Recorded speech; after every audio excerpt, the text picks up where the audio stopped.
3 ವಿಚಾರಗಳನ್ನು ಹೇಳೋಕ್ಕೆ ಇಷ್ಟಪಡ್ತೇನೆ. ನಾನು ಬರ್ತಾ ಇರಬೇಕು ಅಂತಿದ್ರೆ ನನ್ನ ಜೊತೆ ನಮ್ಮ ಸುಳ್ಯದ ಸ್ನೇಹಿತ ಅಬ್ದುಲ್ ಗಫೂರ್ ಇದ್ದರು.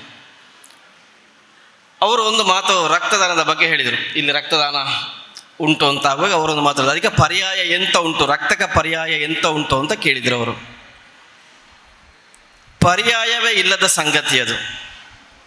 ಇವತ್ತು ಉದಯಣ್ಣನ ಹುಟ್ಟುದಿನದ ಒಂದು ಸಂಭ್ರಮದಲ್ಲಿ ರಕ್ತದಾನ, ಒಬ್ಬ ಮುತ್ಸದ್ದಿ ಮಾತ್ರ ಹೇಗೆ ಯೋಚನೆ ಮಾಡಬಲ್ಲ. ಪರ್ಯಾಯವೇ ಇಲ್ಲದ್ದನ್ನು ಪರಸ್ಪರ ಕೊಟ್ಟುಕೊಳ್ಳುವುದು. ಹಾಗಾಗಿ ಹೆಸರಿದಂತೆ ಇವರು ಉದಯ ಆಗ್ತಾ ಇರುವ ನಾಯಕ. ಇವರು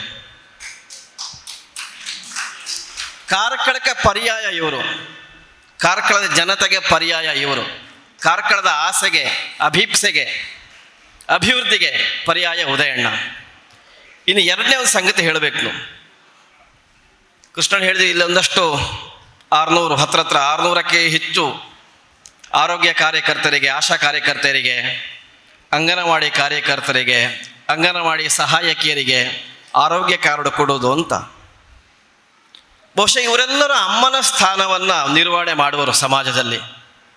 ಅಂಗನವಾಡಿ ಕಾರ್ಯಕರ್ತರು, ಅಂಗನವಾಡಿ ಸಹಾಯಕರು ಅಥವಾ ಆಶಾ ಕಾರ್ಯಕರ್ತರು ಅವರು ಸಮಾಜದ ಮಾತೃತ್ವದ ಸಂಕೇತ. ಅವರೆಲ್ಲರಿಗೂ ಕೂಡ ಆರೋಗ್ಯ ಕಾರ್ಡ್ ಕೊಡಬೇಕು ಅಂತ ಇದಕ್ಕಿಂತ ಮೊದಲು ಬೇರೆ ದೊಡ್ಡವರಿಗೆ ಯಾಕೆ ಅನಿಸ್ಲಿಲ್ಲ? ಉದಯಣ್ಣನಿಗೆ ಯಾಕೆ ಅನಿಸಿದ್ರು ಅಂತ ಕೇಳಿದ್ರೆ, ಅವರ ಒಳಗೆ ಇರುವುದು ಒಬ್ಬ ಅಮ್ಮ, ಅವರ ಒಳಗಡೆ ಇರುವುದು ಮಾತೃ ಹೃದಯ, ಅವರಲ್ಲಿ ಇರುವುದು ವಾತ್ಸಲ್ಯ. ಈ ವಾತ್ಸಲ್ಯ ಅನ್ನುವಾಗ ಒಂದು ಸಂಗತಿ ನೆನಪಾಗ್ತದೆ. ಊರ ದನ, ಊರ ಹಸು ನೋಡಿ, ಅದು ಹಾಲು ಕರೀಲಿಕ್ಕೆ ಹೋದಾಗ ಹೇಗೆ ಮಾಡ್ತಾರೆ ನೋಡಿದ್ದೀರ ನೀವು?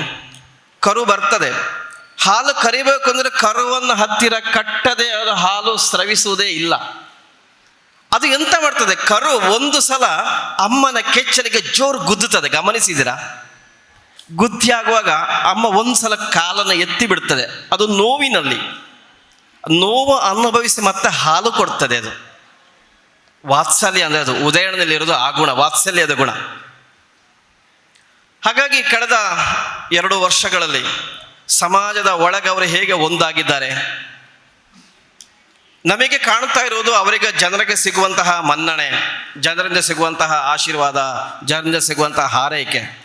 ಆದರೆ ಅಷ್ಟೇ ಪ್ರಮಾಣದಲ್ಲಿ ಜನಗಳಿಗೆ ಬೇಕಾಗಿ ಕೆಲಸ ಮಾಡುವಾಗ ನೋವನ್ನು, ಅಪಮಾನವನ್ನು ಸಹಿಸಿಕೊಳ್ಬೇಕಾಗ್ತದೆ. ಅದಕ್ಕೆ ನಾನು ವಾತ್ಸಲ್ಯಮಯಿ ಅಂತ ಹೇಳಿದ್ದು. ಇನ್ನು ಕೊನೆ ಒಂದು ಅಂಶವನ್ನು ಹೇಳಿ ಮುಗಿಸ್ತೇನೆ. ಇಲ್ಲಿ ನೋಡಿದರೆ ಸಮಗ್ರ ಸಮಾಜ ಉಂಟು. ಎಲ್ಲ ಜಾತಿಯವರಿದ್ದಾರೆ, ಎಲ್ಲ ಮತ ಧರ್ಮದವರು ಇದ್ದಾರೆ.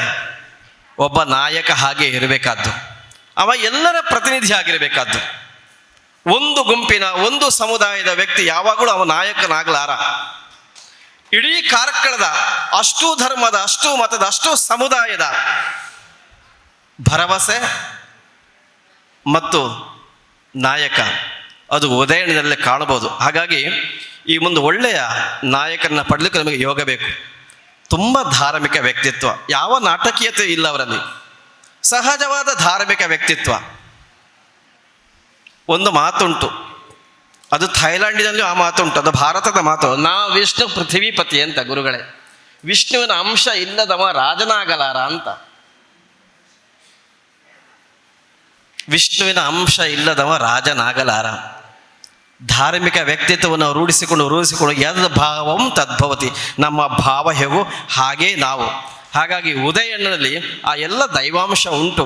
ಕಾರ್ಕಳದ ಜನತೆಯ ಆಶೋತ್ತರಗಳನ್ನು ಈಡೇರಿಸುವ, ಕಾರ್ಕಳ ಜನತೆಯ ನೋವನ್ನು ಪರಿಹಾರ ಮಾಡುವ ಒಬ್ಬ ನಿಜವಾದ ಧರ್ಮಪ್ರಭುವನ್ನು ನಾವು ಮುಂದಿನ ದಿನಗಳಲ್ಲಿ ಉದಯ ಆಗುವುದನ್ನು ನೋಡ್ತೇವೆ.